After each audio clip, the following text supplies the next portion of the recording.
Hey there.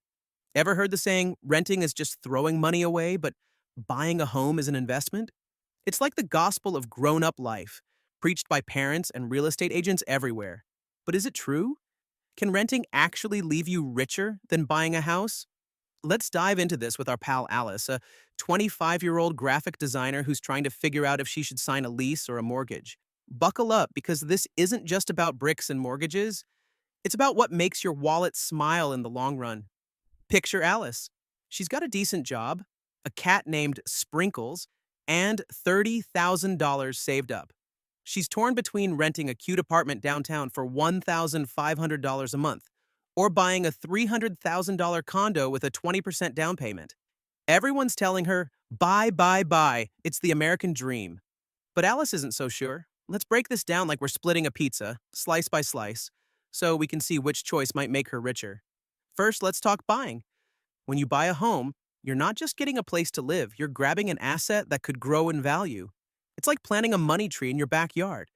Say Alice buys that $300,000 condo. She puts down $60,000, that's 20%, and takes a 30-year mortgage for $240,000 at a 6% interest rate. Her monthly payment is about $1,440, plus $300 for property taxes, $100 for insurance, and $200 for maintenance, totaling $2,040 a month. That's more than her $1,500 rent, but she's building equity, right? Equity's like the treasure you're stacking up. Each mortgage payment chips away at what you owe, and if the condo's value rises, that's extra wealth. Let's say the condo's value grows 3% a year. Pretty average for U.S. homes. In 10 years, it's worth about $403,000. Alice's mortgage balance is down to $190,000. So her equity is $213,000. Subtract her $60,000 down payment, and she's gained $153,000 in wealth on paper. Not bad. Plus, she's living in her own place, painting walls whatever color Sprinkles approves. But buying isn't all rainbows. That $2,040 a month is pricier than renting, and Alice is tied to her condo. If she needs to move for a job, selling takes time and costs, like 6% in realtor fees or $24,000 on a $400,000 sale.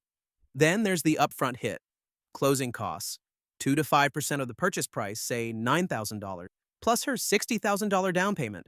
That's her savings wiped out. And if the housing market tanks, her condo's value could drop, leaving her underwater, owing more than it's worth. It's like buying a fancy gaming console only to find out the new version's half the price a year later. Now let's flip to renting. Alice's $1,500 a month apartment is cheaper than the condo's total cost, and it's flexible. If she gets a dream job across the country, she just gives 30 days notice and packs up Sprinkles. No down payment, no closing costs, no maintenance headaches. Her landlord fixes the leaky sink. But renting doesn't build equity. That $1,500 a month feels like feeding cash to a shredder, with nothing to show except a cozy place to binge Netflix. Here's where renting gets interesting. Since Alice isn't sinking $60,000 into a down payment or $9,000 into closing costs, she can invest that money. Let's say she keeps renting and puts her $69,000 into a low-cost stock index fund, earning 7% a year after inflation, typical for the stock market. After 10 years, that $69,000 grows to about $136,000. Meanwhile, her rent stays $1,500. Let's assume it's stable for simplicity. She's paid $180,000 in rent over 10 years, but she's got $136,000 in investments. Compare that to buying. Alice's condo equity is $213,000, but she's paid $244,800 in monthly costs, $2,040 times 120 months. The gap's not as big as you'd think. But wait, there's more. Renting's cheaper. Monthly cost frees up cash. Buying costs Alice $2,040 a month, while renting's $1,500. That's $540 extra each month she could invest. If she invests that $540 monthly into the same index fund at 7%, it grows to about $89,000 in 10 years. Add that to her $136,000 from the initial $69,000, and Alice has got $225,000 in investments. Suddenly, renting's looking pretty good. She's got more liquid wealth than the $213,000 equity from buying, and she didn't have to mow a lawn. Let's use an analogy. Buying a home is like adopting a pet dragon. It's awesome. You own it. It might grow huge and it could breathe fire, aka appreciate. But it's expensive to feed, needs constant care, and if you move, good luck finding a dragon sitter. Renting's like borrowing a friend's cool drone. You get to play with it, it's cheaper, and when you're done, you hand it back and keep your cash for other toys, like a stock portfolio. Now, buying has some hidden perks. Home ownership can feel like planting roots, and there's pride in calling a place yours. Plus, tax breaks, like deducting mortgage interest, might save Alice a few bucks, though that's less juicy since the 2017 tax changes capped deductions. Renting, meanwhile, lets Alice stay nimble. If her city's rent spikes or the job market shifts, she can pivot without selling a house in a panic. But renting's not perfect. If Alice's landlord jacks up rent 5% a year, her $1,500 could hit $2,400 in 10 years, costing her $216,000 total. That eats into her investment gain. And while her investments are liquid, easy to cash out, stocks can crash too. If the market dips 20% right when she needs money, her $225,000 could shrink to $180,000.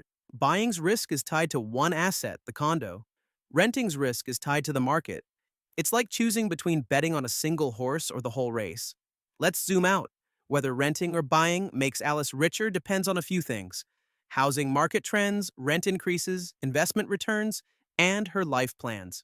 In a hot market where homes soar 6% a year, buying might outpace renting. In a flat market, renting plus investing could win. Data backs this up.